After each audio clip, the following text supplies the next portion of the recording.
Hi, everybody. We'll give it a few seconds here before we get started with today's AYA Power session. Giving some folks a chance to trickle in, and we'll get started momentarily. Very excited for this one today. And I know it's been a couple months since we saw each other, since we had an unexpected cancellation last month. Life happens, I think, is probably the best way to put it. And just thank you for all for being flexible and understanding on that. With that, let's go ahead and get started. So I'm Nick Galrakis, Executive Director of Elephants&Tea, and it is my pleasure to kick things off today. For those that are new to the AYA Power program, the mission of the AYA Power program is to provide oncology trainees with a high-yield education and resources to improve care delivery and outcomes for all AYAs diagnosed with cancer. And if you don't know what AYA stands for, that is adolescents and young adults, again, 15 to 39. The structure of Power, we have several sessions. Think of it from a curriculum standpoint, from the fall to the early summer time, then take a break during the summertime. All of our past sessions from season 1 last year to this year are on the website. So definitely check that out after this session today. Everything's on demand. We record everything. Some awesome resources for you and your colleagues. There's a lot there. So please go back, check it out. We'll drop that link in the chat here momentarily so you can save that. But if you don't want to save it in the chat, you will get it via email as well to be able to access all of that information. Second, or third, I guess, I would also like to thank the AYA Oncology Cancer Education Group for their partnership with this, specifically Mike and Scott, who are on with us today, leading that with us. We are super thrilled to be a part of this with you all. This is an amazing group of people to watch Kayla, Mike, and Scott work behind the scenes while I'm just here to happy and help. It's fun. We have a good time with this, and a lot of awesome education and feedback has come from this. So just thank you all for being a big part of that. Next, we'd like to thank our sponsors that make this possible: Eisai Pharmaceuticals and I'm Not Done Yet Foundation, and then Walgreens will be sponsoring our fertility session in January, which we're super excited about. Reminder for our Q&A, please put questions in the Q&A area. I see someone already raised their hand. I'm going to lower your hand. We're going to save questions for the end. So be sure to drop those questions into the Q&A, or randomly if you want to chat as well, please go right ahead and do so. But just for the sake of making sure we have our questions and answers in one easy to location to find, that is our preference there. And with that, I'm going to introduce my friend, Dr. Mike Roth, to take it from here and introduce our speaker today. Great. Thank you so much, Nick, for kicking us off. Welcome, everyone. Thank you guys for joining so close to the holidays. Appreciate you guys sticking with us, and you're in for a real treat today. This is actually the session I am most excited about, although I have not admitted that to my friend Kayla previously. I will do a semi-formal introduction. Kayla's a really experienced AYA cancer provider, and we're in for a real treat today. But on the formal side, so Kayla Fulginiti is a licensed clinical social worker, currently the senior director at Elephants&Tea. She's been involved in AYA care really since, I guess, about 2 decades now. She first started as a hospital social worker in AYA oncology and pediatric oncology, and also as a school program coordinator. Throughout her entire career, she's always advocated and emphasized the importance of AYA support. This is through assessment and raising awareness about AYA needs via clinical care, research, community engagement, and serving on several advisory boards for nonprofits. She's been involved in the nonprofit space for almost a decade. It makes you sound very old, Kayla. I don't think you're as old as the years on your CV, but she's had a lot of roles as program manager, program director within youth suicide prevention, as well as AYA cancer communities. She lives with her husband, son, and their boxer rescue, and they are currently in Denver, Colorado, which this is the only time of year where the weather may not be nicer in Denver than it is in Houston, Texas. But on that note, please join me in welcoming Kayla, and please do place your questions in the chat. and looking forward to an active discussion after her talk. Awesome. Thank you so much, Mike. And thank you, Nick, for getting us kicked off today. I am going to share my screen. So give me just a second. Of course, technical difficulties. Oh, there we go. So hopefully you all are seeing the title slide to a presentation and not my email somewhere, but I imagine somebody will pop on and let me know if that is the case. But I am honored to kind of be on the other side of the camera here today for Power, and will be leading hopefully what I want to be a real discussion on words matter, the impact of communication for young adults with cancer. I wanted to kind of start us off. I mentioned to my 9-year-old son this morning that I was doing a presentation, and if he had any kind of words of encouragement, and he looked at me and he said, "Just do your best." And I said, "Wow, oh, that's so wonderful." And then he took my hand, looked me directly in the eyes and said, "Don't mess up." And so that very quickly changed my perception of his communication with me. And so it really illustrated kind of the power of our words, because I am not remembering the very sweet and very kind advice to do my best, but rather am focusing on not messing up. And when I asked him what would happen if I messed up, he said the world would explode. So no pressure. And that is not the energy that we are going to go into our presentation today. So with that, we're going to get started. Language and communication are really such an integral part of just the human experience in general, and really so much more during a time of crisis or trauma or need. And I absolutely love this comic so much because it illustrates the power of our words. And you can see the pelican is really trying to understand what his sweet friend, the bear, is asking for, and whether bear was meant to be written like that or not. Obviously, the pelican took it a certain way, and they are bears and doing bear things. And it's also just enjoyable, and it makes me smile. And that's the kind of energy that I always like to start my own presentations with. So to set our intentions for our time together, I did want to provide just a little bit of structure for what I'm kind of considering more of a crash course in communication. This is no way going to be an exhaustive presentation and everything that we need to know, but rather does it kind of allow us to get curious about the ways that we do show up through our interactions that we have with our AYA patients. We'll provide some very brief kind of background on the topic, but we really are going to spend most of our time looking at and exploring this case study that I'll be talking about, and also looking at some of the practical and kind of tangible skills for us as we move back into our clinical spaces.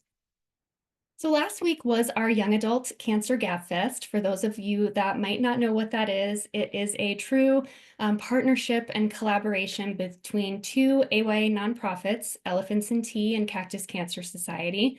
And we saw over 400 young adults, patients, survivors, caregivers, healthcare professionals, nonprofits, participating in this week of evening sessions. And during a session that I co-facilitated on emotions, participants were asked to complete the sentence, "During my cancer experience, I have felt blank." They provided the words, and that created this word cloud that you are seeing. And you can see that certain words are highlighted in different ways. That means that more people emphasize that word and kind of put that word into the word bank there. I really wanted to showcase this because I think, one, it's just such a powerful image and really kind of sets the tone for how our AYAs are doing when they show up within the context of their cancer. And also, we did not kind of describe or delineate that it needed to be within a certain realm of their cancer experience at diagnosis or in treatment or survivorship, but these are really the emotions felt kind of throughout the continuum of their care there. And I also just want to utilize it as a place for us to recognize how we are coming into the space with our AYAs and how important communication and that support is to them. Emotions are heightened. They're varied. Our patients are overwhelmed. They're angry, they're sad, they're scared, they're lonely. and using this to just remind ourselves to kind of slow down, be intentional in our own interactions with them and how valuable that can truly be. So I know that being diagnosed with cancer during adolescence and young adulthood brings its own unique challenges. Research has kind of successfully identified and continues to explore the differences for this specific demographic when compared to their younger and older counterparts. And we know that the challenges can really be across the realms from development, emotional, physical differences, and then you get into things like professional, identity struggles, relationships, fertility, practical and financial needs. And research has also shown that AYs do tend to differ in their communication needs as well. And the research isn't as robust in this space, but it is definitely something that we are starting to see and starting to gain momentum. So it's also important to acknowledge many of us don't really get specific training on communication, specifically with young adults during our own education, even though it's been identified as different and nuanced. And a majority of what we learn is kind of ad hoc, trial and error, or really kind of watching and mirroring the people that just do it so beautifully and so effortlessly and saying, that worked really well. I wonder if I can kind of integrate that into my own skills and do it in a way that's similar. We do know that effective, empathic, compassionate communication plays a major role in both kind of the physical well-being of our patients, but also the mental well-being of how they're doing and how their families are doing or their support systems as well. We know that magic can happen when patients feel heard, when they feel validated, when they feel supported by their healthcare team, and maybe not in the sense of kind of a literal magic or a curative magic, but really in how our relationships with our patients can grow and change and the impact, again, that can have on them physically and mentally.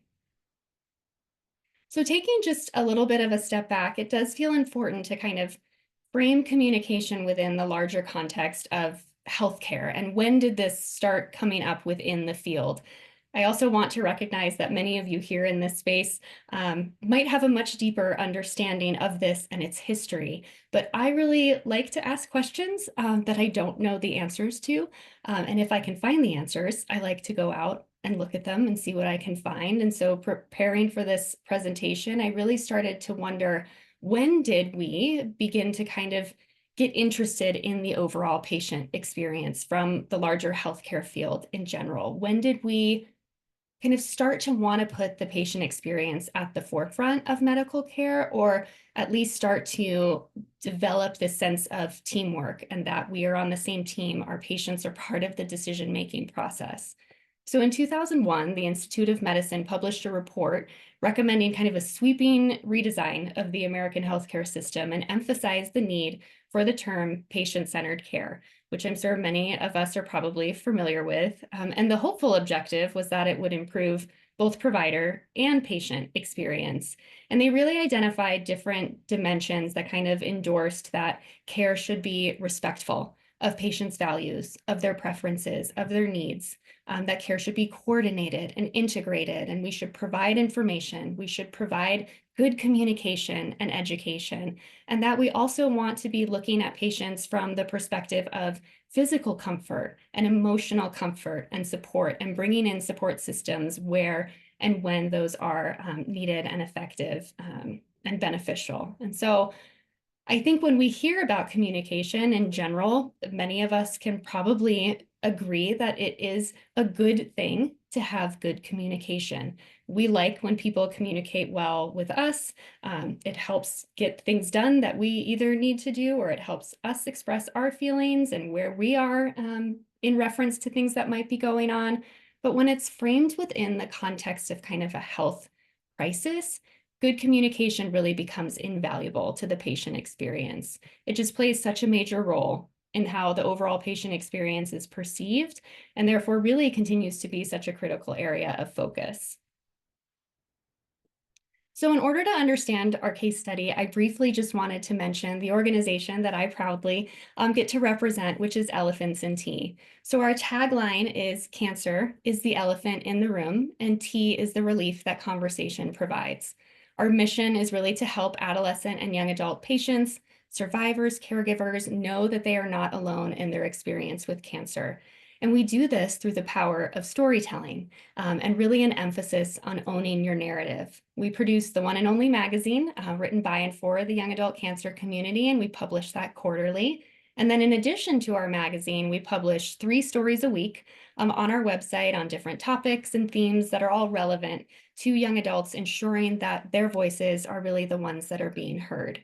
We have virtual and in-person programming that truly aligns with our mission as well, but really for the purpose of our time together, the stories piece and our authors is really the most valuable. So in September of 2023, Elephants&Tea published a magazine entitled Words Matter. The content really emphasized the power of words during a cancer experience and just the profound impact that language can have on patients. And contributors shared that the words used by family, by friends, by fellow AYA survivors, by medical professionals can either really empower a patient or it can alienate them, depending on the choice of terminology or tone or just usage in general. And the magazine themes really included power of words, art and creative expression, challenging labels and toxic positivity, caregiver relationships, and healthcare provider communication. So in total, we received 32 submissions on the theme overall. So 9 of them were included in the magazine and 23 of them were posted online. And at 32 submissions, this placed this theme kind of within the top 4 categories of popularity over the last several years, which really emphasizes its value and kind of its popularity that we saw among our community members.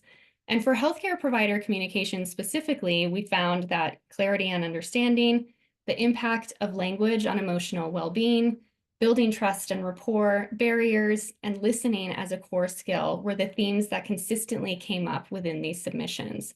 So this is kind of where we're going to be leaning in a little bit more as we hear from the AYAs themselves on why these areas are just so important. So in looking first at clarity and understanding, these stories really highlighted the importance of providers using clear and accessible language. So for many young adults, we know that a cancer diagnosis can possibly be their first experience just in the medical setting, medical world in general.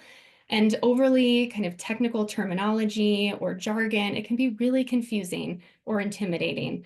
The best example I have for myself when I try to kind of put myself in someone else's shoes would be if I went and sat in like a physics class, the one class that I really, truly, and absolutely epically bombed in my school career, and then being expected to utilize that information that was spoken at me kind of right after the fact to make some sort of decision. I'd have no clue about what was happening. I'd feel overwhelmed, I'd feel confused, I'd probably feel dumb in some ways and really at a complete loss for what to do. And I imagine those of us that in our attendance here can probably think of something similar or a situation for ourselves where we would have that same type of experience. I also asked my husband this question and he kind of looked at me for a minute, very seriously contemplating the answer to this. And then he just said, German. And so I'm guessing that many foreign languages would likely have the same effect and really speaks to the idea that medical terminology can be quite a foreign language to those that are not used to it and that hear it every day. And I understand it's very kind of silly and also a simple comparison, but it does help to just kind of recognize or put ourselves in situations that might be similar, but also that situation doesn't have the life-threatening component of a cancer diagnosis that our young adults are experiencing. When we are in the field and we are so used to it, we all have the challenge of kind of translating complex medical terminology into language that patients can understand because we live in it, we get it. But the more that we can use kind of clear and simple communication, it can really reduce confusion and anxiety and leave patients feeling empowered because they've gained knowledge, they've gained understanding, and maybe it will allow them to kind of actively participate more in their care. We also want to make sure that we use developmentally appropriate language when we're using certain types of words or jargon, because we want to make sure that those things are also understood and possibly not misinterpreted. So AYAs, as we know, love to receive information from a variety of sources. They get it from their friends, they get it from family, the ever-present kind of curse and blessing that is the internet. But we also know that they really, truly want and desire information from their healthcare teams. Tailoring our communication to their developmental capacity for understanding, as well as their emotional capacity for listening, is really where the key is. It needs to happen in tandem. We need to kind of be assessing both of those things at the same time. And the last bullet on the slide, the ideas of empathy and active listening, will kind of come up as an overarching theme throughout the entire presentation, which really just kind of reinforces how valuable those skills are for the patients. So for each theme that were identified by our submissions, I really wanted to pull a quote from our authors because they do such a better job of ever relaying the impact that this has on them. And so this first one states, "The word understand seems like a simple concept, but it carries immense weight in our interactions. True understanding goes beyond words. It's about empathy, active listening, and creating a space where people feel heard and valued." So clear communication is not just about conveying information, it's really about fostering a relationship where our patients can feel informed and they can feel respected and they can feel cared for. So for the second theme, I really wanted to highlight the impact that language can have on someone's emotional well-being. I'm sure, again, that we can all recall a time, possibly personally or professionally, where words or tone that someone used had maybe a less than desired effect and might have left us feeling hurt or dismissed or confused or even neglected. And that's part of the human experience and part of behavior. I have the example of my son from today doing it, and the impact of, you know, the words that he shared really kind of having an emotional hit of now, oh no, like now I'm really worried about making mistakes, which we all know that mistakes are fine, but because of the words that were used, it's now triggered in my mind this more emotional reaction to the words that are being used. We all certainly make mistakes. We all speak out of turn. We say things that are unintentionally hurtful or harmful in the moment. But these experiences can really be translated to interactions that the patients can have with their healthcare team as well. And what we do see is that the negative interactions can really have a lasting impact. I don't know if for any of you also experience this, but if I've gone into like a performance evaluation at my job, I can hear many nice things about the work that I have done, but it is more of the things that I might need to work on, or the quote unquote negative things. Those are the things that stick out. Those are the things that last longer. And even more so if it's delivered in a tone that might feel even more so negative, or that somebody's upset or angry. We know that a cancer diagnosis heightens emotions. So we saw that in the word cloud. We saw the emotions that are coming along with the experiences that people are having. And it can make conversations, and then not just only the conversations, it can make the comprehension of those conversations even more difficult. So when we use medical terminology without explaining it, patients can feel overwhelmed. They can feel excluded. They can feel unintelligent, me and the physics example, or they might even be afraid to speak up or ask for clarification. And when we use more kind of dismissive tones or phrases like, "It's not a big deal," or "You'll be fine," in regards to side effects, for example, while possibly we're trying to convey that maybe in the grand scheme of things, things will be fine, it inadvertently can kind of minimize the concerns that the patients might be having. By being thoughtful, by being intentional with our word choices and expressing empathy, we can use comments like, "I understand that this is overwhelming, but we'll work through it together." It really gives us an opportunity to try to mitigate some of the emotional impact that we might have over the patient experience. So another quote so beautifully shared, "Sticks and stones may break my bones, but words will never hurt me," is one of the greatest misconceptions. Moving on to building trust and rapport, another theme that came up. One of the most effective ways that I have heard from young adults to do this is to treat them like a person. It's incredibly important for this demographic to be seen. to be understood as a whole person and not just a number in the system or another cancer diagnosis. And we may think this, and this one might be kind of obvious and think, well, yes, of course, we want to treat them like people and we recognize that they are people, but sometimes we unintentionally kind of forget to implement that and put it into practice when we are dealing with the very stressful constraints and pressures of the work that we do. But the more that we can take interest in them as a whole person, which really comes with the responsibility of assessing them, assessing their needs, assessing their values, working to identify the things that are important to them outside of the context of cancer. And I know that time is minimal for all of us, so it really is unrealistic that one of my tips or suggestions would be for us to sit down and spend unlimited time with our patients. We know that's unrealistic. However, just recognizing the impact that we can make on their experience by having just moments of intention in getting to know them is huge for their experience and what they are going through.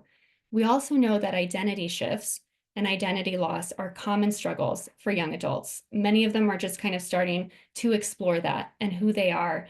And we hear this come up so often. So being able to tap into aspects of themselves that make them more than their cancer diagnosis can kind of help them feel that they are reestablishing some of those connections to who they are as a person and just a being in general. And the privilege that we would get to kind of get to know them from that perspective is really quite beautiful. We can definitely build rapport by learning about our patients from multiple avenues, from kind of how they want to receive information, who is important to them, what their values are. And the other key point of this is really making sure that we are reassessing that across the continuum. Values and needs might change from time of diagnosis into survivorship. And so it's kind of this constant cycle of making sure that we are continuing to assess and understand who they are. So one of our submissions, our author stated, "What I need, what I find validating or helpful, could look very different today than 2 months from now. So each journey is unique to that person. So having conversations and not making assumptions about language is essential." Under the submissions that emphasize communication barriers, we really found language differences, medical jargon, and rushed consultations were challenging for our authors. Additionally, it was very apparent that the AYAs do not want to be treated like children. Engaging with them again in developmentally appropriate ways and encouraging their participation in decision-making is crucial. And so it might mean that the experience of a more kind of standardized consultation and conversations is getting a little less likely as we're realizing the work that it takes to kind of constantly be reassessing and making sure that we are meeting our patients where they are and as who they are. Engaging, because AYAs run such a wide range on that developmental spectrum, we want to make sure that we interact with them as their needs change as well. The other piece that could probably be its own presentation is really the cultural implications of communication. The biggest thing that I can stress and what came from some of the submissions was being willing to ask why, being why, how, being able to explore and kind of get curious about the ways that cultural implications might impact our communication styles with our patients and with their families. I also want to highlight the involvement of parents and caregivers kind of in the broader context, because we haven't really touched on them yet. And we certainly know that it is an aspect of AYA care that makes them kind of so unique. We know that this can be a challenge in treating and working with AYAs because of the additional layers of decision-making, of information seeking, of this idea of mutual protectionism between them. There's sensitivity, there's privacy, and there's intense emotional involvement from parents and caregivers. And while this kind of triangular interaction, again, can be its own separate presentation given the requirements and the skills that it can take to navigate some of that, I also offer this as an opportunity to use it as a moment of exploration. Can we explore with our patients who they want with them, who they want information provided to, what information can be shared in front of others? And even can we make it a habit of asking our patients if they'd like to speak with us alone, and just normalizing that and offering that opportunity at every time that we have the chance to do that. So part of communicating effectively with AYAs is recognizing again that their needs can kind of be a moving target, one that we're going to want to continue to assess. So for this one, the author shared, language is a tool. Like fire, it can either warm and nurture or burn and destroy. The way we choose to use words determines their power, either to harm or to heal. So lastly, and really overlapping many of the themes that we've kind of already addressed, is the emphasis on listening as a core skill. So we know that AYAs can differ in their communication styles when compared to older adults. They don't often directly raise concerns as much. They may use more indirect cues or hints when talking about sensitive or difficult topics. They can use humor. They can use sarcasm. They can rely on others to communicate their needs and questions and maybe play more of a passive role. The other thing that we see come up is a struggle, again, with asking for asking questions and advocating for themselves. While it wasn't directly illustrated in the submissions that we received, just anecdotally and from my own experiences, both in a clinical setting and in group settings, advocating and speaking up can be a huge challenge for young adults. It's constantly discussed with other young adults really sitting in that space with one another and offering guidance and offering support and encouragement for how to do it. But it really is such a skill that seems to be such a struggle for this demographic. When they do speak, it really is our responsibility to listen with our whole selves, kind of as much as we can. In every interaction, we know that AYAs are providing information about themselves. They're talking about their values, their passions, their fears, their worries. We can really use that information to join them in whatever kind of capacity we're trying to achieve together. So this author shared, to communicate effectively, we must listen as much as we speak. Choose words thoughtfully, focus on affirming rather than criticizing, and aim to build trust with every exchange.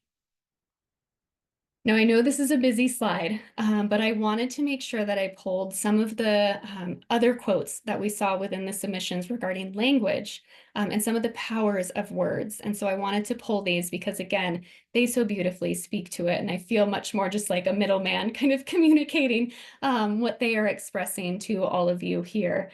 Using phrases like "you're so brave" or "at least" can leave our patients feeling isolated, or that their experience is something less than somebody else's. One phrase that we constantly see discussed, again, both individually and within groups, is the concept of good cancers.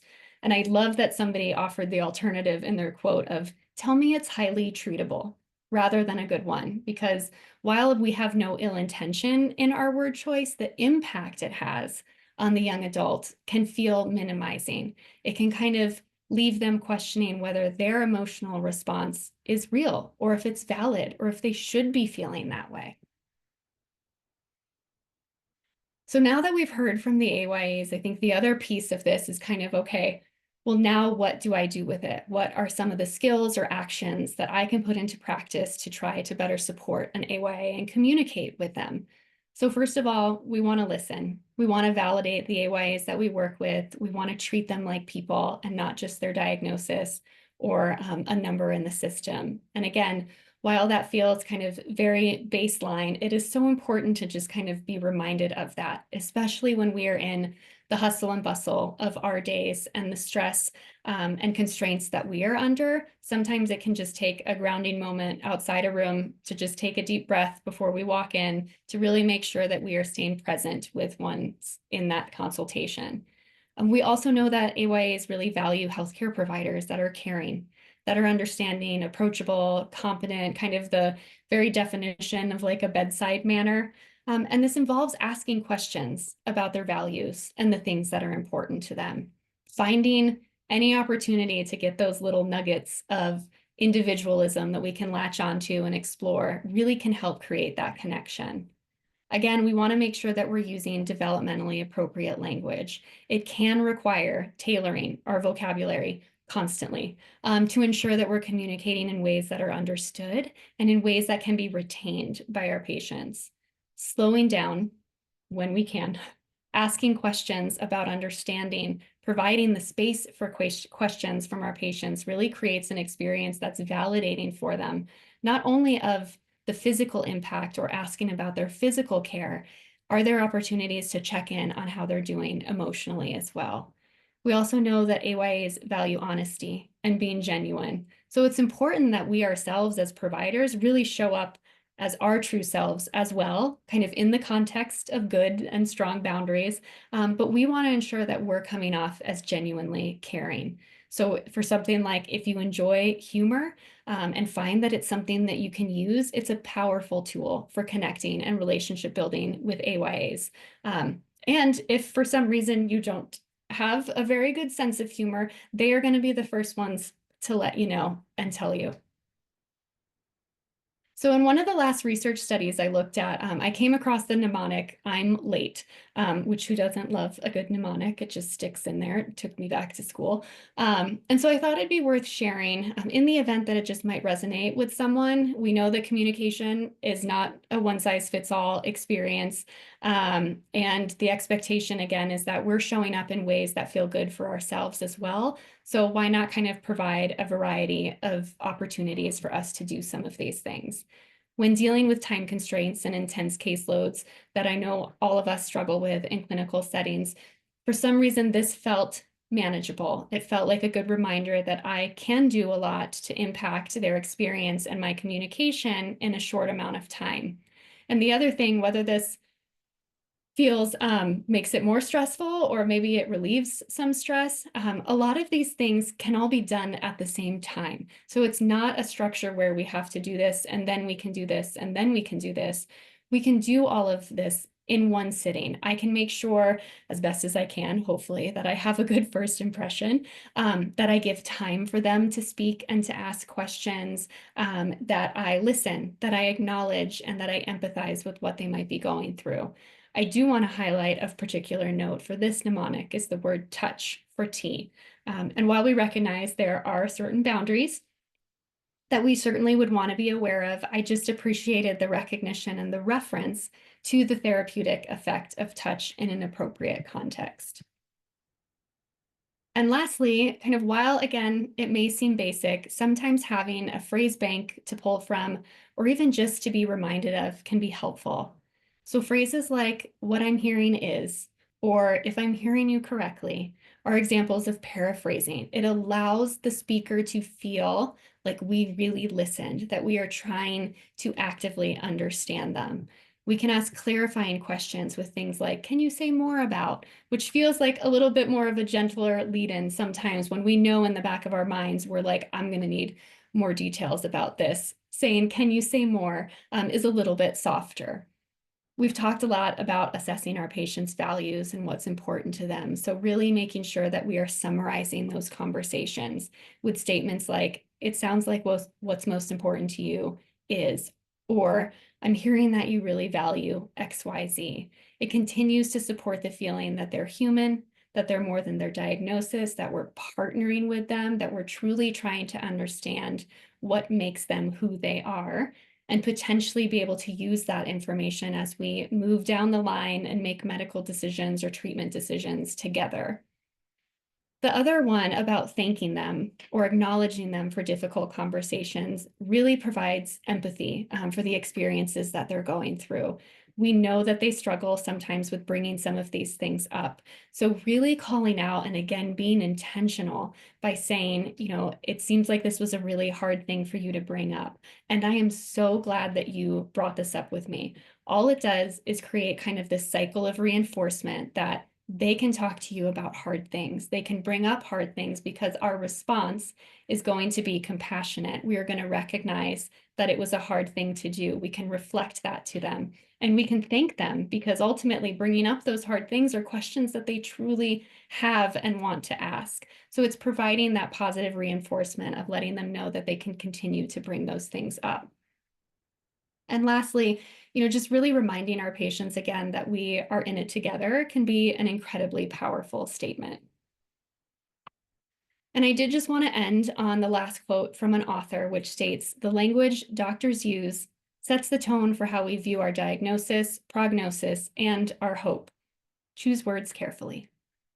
So thanks, everybody, and I will stop sharing my screen and hopefully have Mike and Scott come back and join me for some discussion.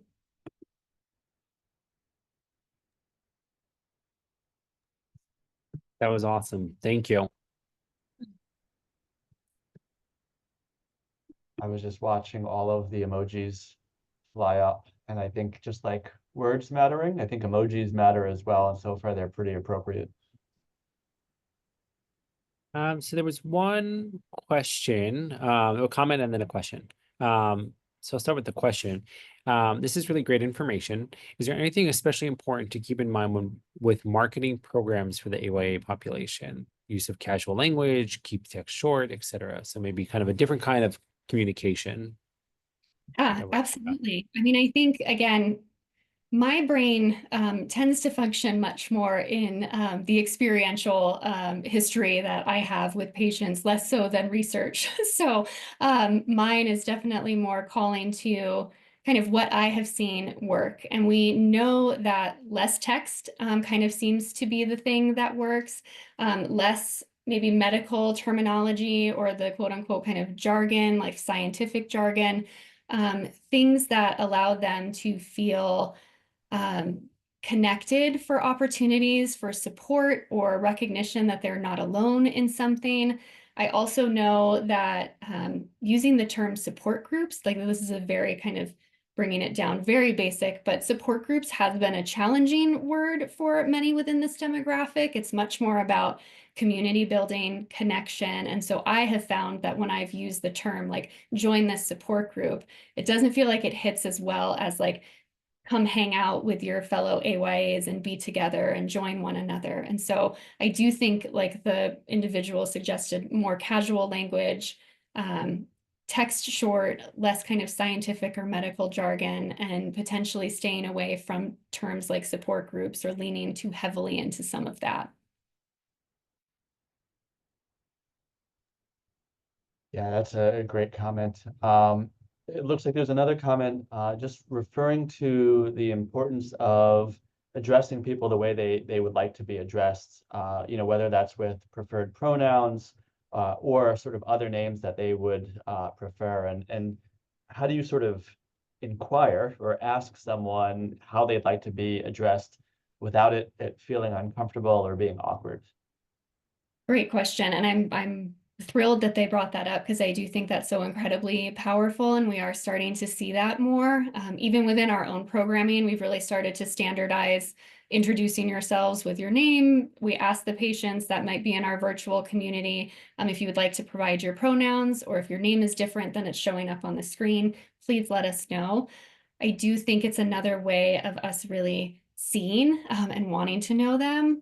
The biggest tip that I can always say for things that we maybe don't know or even we ourselves are uncomfortable in is to ask the questions. The only thing that we can do and to better know our patients is to ask. And sometimes I've even prefaced something by, I'm not quite sure how to ask this, but I'm going to ask it because it's really important for me to get this information from you, and hopefully we can have a conversation about it.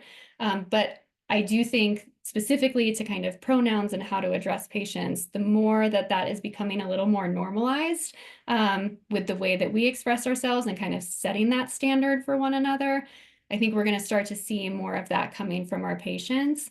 And also just the acknowledgement and the grace in making mistakes, and recognizing that if we do speak incorrectly or we do say something wrong, that we're okay apologizing and kind of moving from that space, because I do think that being human and also being able to apologize and say that, oops, that I'm so sorry about that, and that we get it correct moving forward is also something that just makes us feel human and genuine in the setting and space too. So that's really helpful. There's a quick question related to that comment regarding, is it better to refer to patients as Mr. or Mrs. or by their first name? How do you sort of navigate the casualness versus being a little bit more formal with this population? Gosh, so for me, so this is a bit of a tangent. When I started in my kind of social work career, I 100% thought that I was going to work in gerontology. I wanted to work with older adults. And I remember always making sure that I walked into a room as a sign of respect and referred, this was many years ago, as Mike said, decades ago, that, you know, I would say Mr. Smith or Mrs. Smith or Miss Smith. And I still remember saying, is that how you would like to be referred? Centuries. Thank you.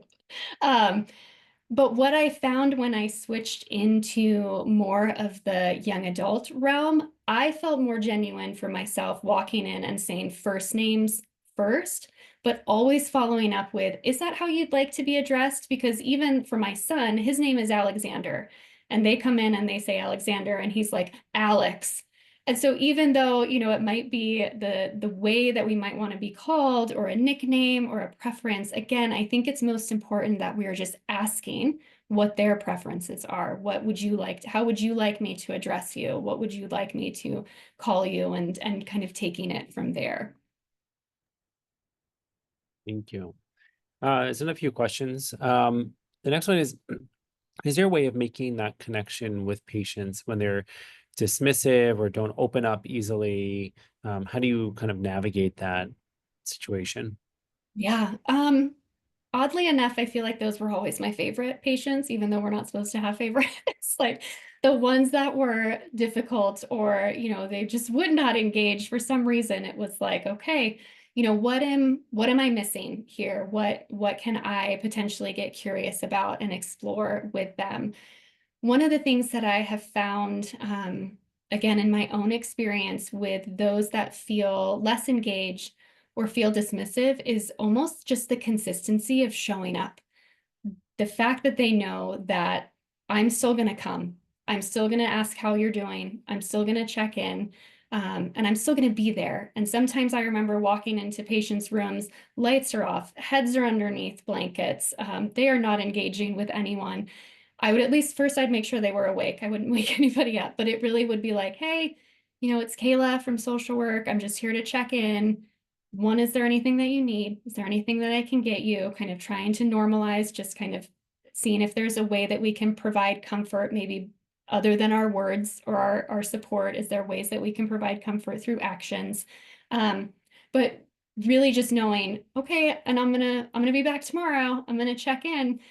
Something about the consistency and just knowing that you are there. Sometimes we can have those breakthrough moments where they realize, okay, that person has shown up consistently. I'm having a really hard time. And this is the moment where the floodgates are just going to open. I also think that it's okay to recognize that there might be something that is creating the silence for them, whether it's an emotional struggle, a physical struggle. It might just be something that's there, and recognizing that it's also okay in certain instances for them to cope in that way. I remember also having a lot of conversations with people around, you know, they're being compliant, they're participating. This just might be how they have to cope to get through what they're going through right now. And so the more that we can be okay with that and recognize that we're assessing it for safety, that we're making sure that concerns are addressed, but sometimes the silence is just what it is and it's what's needed. But for me, I have found kind of consistency and showing up, trying to find maybe those little things again outside of their cancer experience to connect with them on. You know, you see them wearing a certain shirt with a character, you see something in their room that has something on it that you can try to relate in. So it's not like, oh God, they're here to talk to me about my cancer again. Some of those I'm kind of pulling from my hospital days. Yeah, there's gold in this discussion here. I'm learning so much and taking notes, and I've also just learned so much from colleagues. I'd like to add a sort of a tool that I use in my meetings with AYAs. And you know, this morning I was on about 6 telehealth visits with new AYA consults, and something that I started to do more frequently was to tell every AYA to make sure they take time to be proud of themselves for what they've been able to go through and what they're going through, and be intentional about it. And at first it felt a little bit awkward, and I'm not quite sure why I started to do that. But it's been really well received. And to be honest, half the time it's confronted with tears, and people who I don't view as emotional people, they sort of stop and pause and get emotional about that comment. Many, I think, because they just don't think about, what they've gone through and had to endure as something that they or should be proud of, or something that they should sort of stop and say, I have put so much into this. So that's one thing. Something I learned from Wendy Griffith, who is our AY program manager, is to always use sort of the and term and never use the but interjection in a statement. And I'll admit that's been life-changing for me within and beyond the walls of AYA. Is if you really want to promote change, it's you're doing well, and consider, what else we can do to further improve your health and happiness. And then I'll finish my soliloquy with a question to you, Kayla, because I was on so many calls this morning. It's on my mind of differences in communicating via telehealth versus in person. And I always find it takes a little bit of time to connect via telehealth. Any tips or tools of how to maybe connect a little bit sooner or a little bit closer when you're in this virtual world?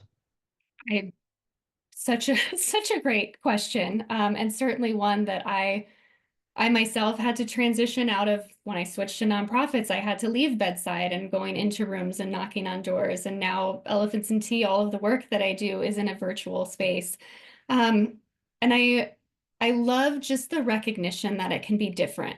And I think that sometimes the more that we can just get on that first call and say, this is kind of how our relationship's going to be on these virtual calls, and it might feel a little awkward at first, but I promise I'm here. This is where we're going to feel safe and have these conversations. I'm kind of one that likes to call out the awkwardness or the things that might be challenging, and make sure that they know that I'm aware of it and that I feel it also, so that we can kind of connect just as humans in the space, and recognize that times are changing. We are using telemedicine a lot more. And can we from the get-go just acknowledge that it's a different environment, it's a different way to communicate, and we're kind of going to learn and figure it out together. And always asking the questions of their preferences. Are there ways in this space that I can communicate that make you feel heard? Are there things that I can make sure I always ask of you before we sign off? Like those things that, again, allow us to connect with them as individuals and learn their preferences and their values and kind of what's important to them, are just kind of some of the ways that I can kind of think of in these virtual spaces. You all know me well enough that I'm very easily calling out the awkwardness and just making it what it is, and kind of naming it. You often call out my own awkwardness, so I appreciate that. See, you're welcome, and it's effective. There are a few more questions here. So thank you everybody for being so engaging. So there's two questions about similar topics, about parents, and if parents are overly involved or there all the time. And maybe I would even extend that to other family members, whether it's a partner, a spouse, other people that are there, family members that are around, and how you can connect when they're there all the time, or if they're overly involved, what to do in those situations. It's such a great question. And again, like I said, I feel like a possible topic for another season of this would be to bring in those that can really speak to how we manage those relationships and those tips and tricks. I think one of this maybe kind of very simplistic one is, making sure that we are always addressing the patient directly, and that we are asking questions of the patient directly. And then we can have a conversation with parents too. If we find that parents or caregivers, whoever else is at bedside, is maybe interjecting, it's okay to call out, "Thank you so much for your impression, and I love your feedback on this, but I would really like to hear from John themselves, and can we give them space to also provide some feedback?" And so we can kind of hear both sides, because that's important. I think that there is certainly a lot of value in making sure that the parents and the caregivers at bedside feel heard as well. But we also know that the patient is our patient. And so we need to make sure that we're assessing their needs and what's going on. The other thing that I suggested, and it certainly wasn't something that I did at the time, but is there a way that we can get consistent in asking for time or space with the patient themselves? And then it just becomes normal. It's not like in a state of crisis, or maybe the parent is feeling like we're judging them, so I need to talk to the patient because I need to talk about you. If we just normalize it and say every time I need to speak with them alone, it's just part of what we do.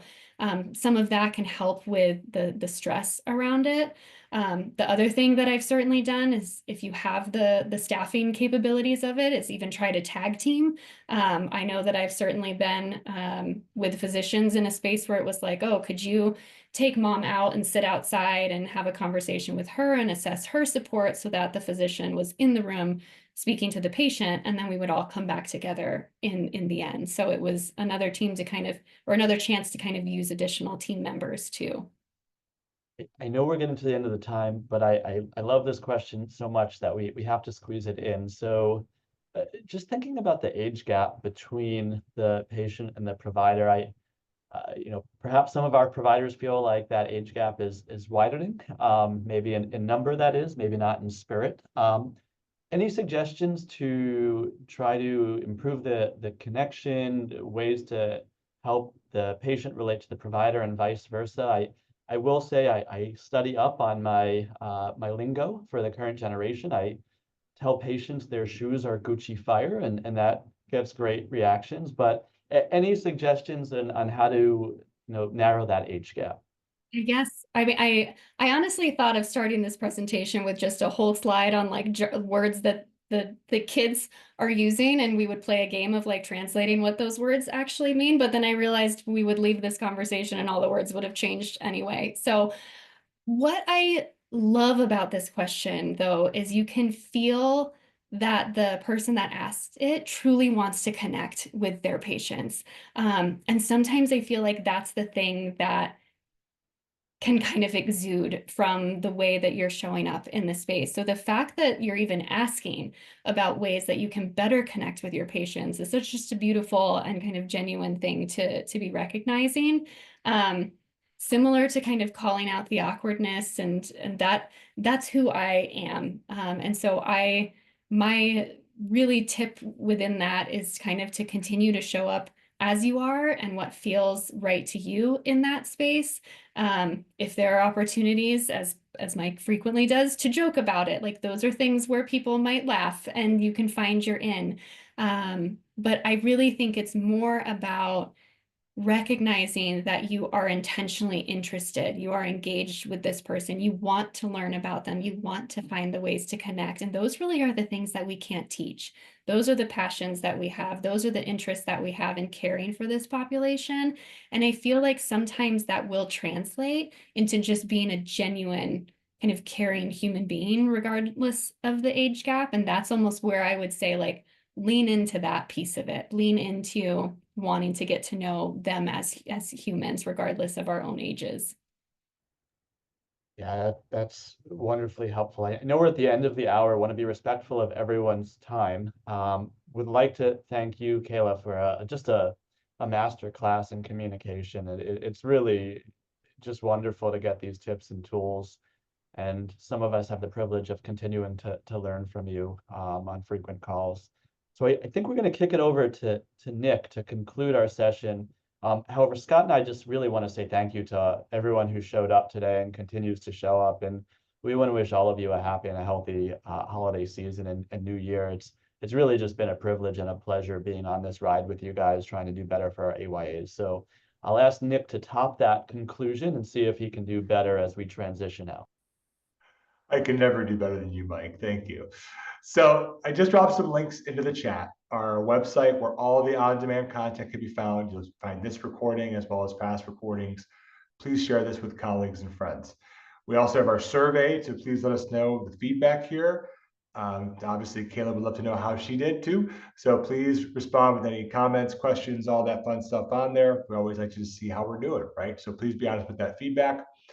And then again, we have our next session that is coming up next month on fertility and family planning for young adults after a cancer diagnosis. And our speaker for that is Dr. Douglas Fair, who we are thrilled to be having him join us for this. And that session is also going to be sponsored by our friends at Walgreens. So I didn't say the date, January 29th at 2 p.m. Eastern. So I caught myself before my team yells at me for hanging up and not saying the date. So definitely come back, check it out. Again, huge thank you to Kayla for leading this today.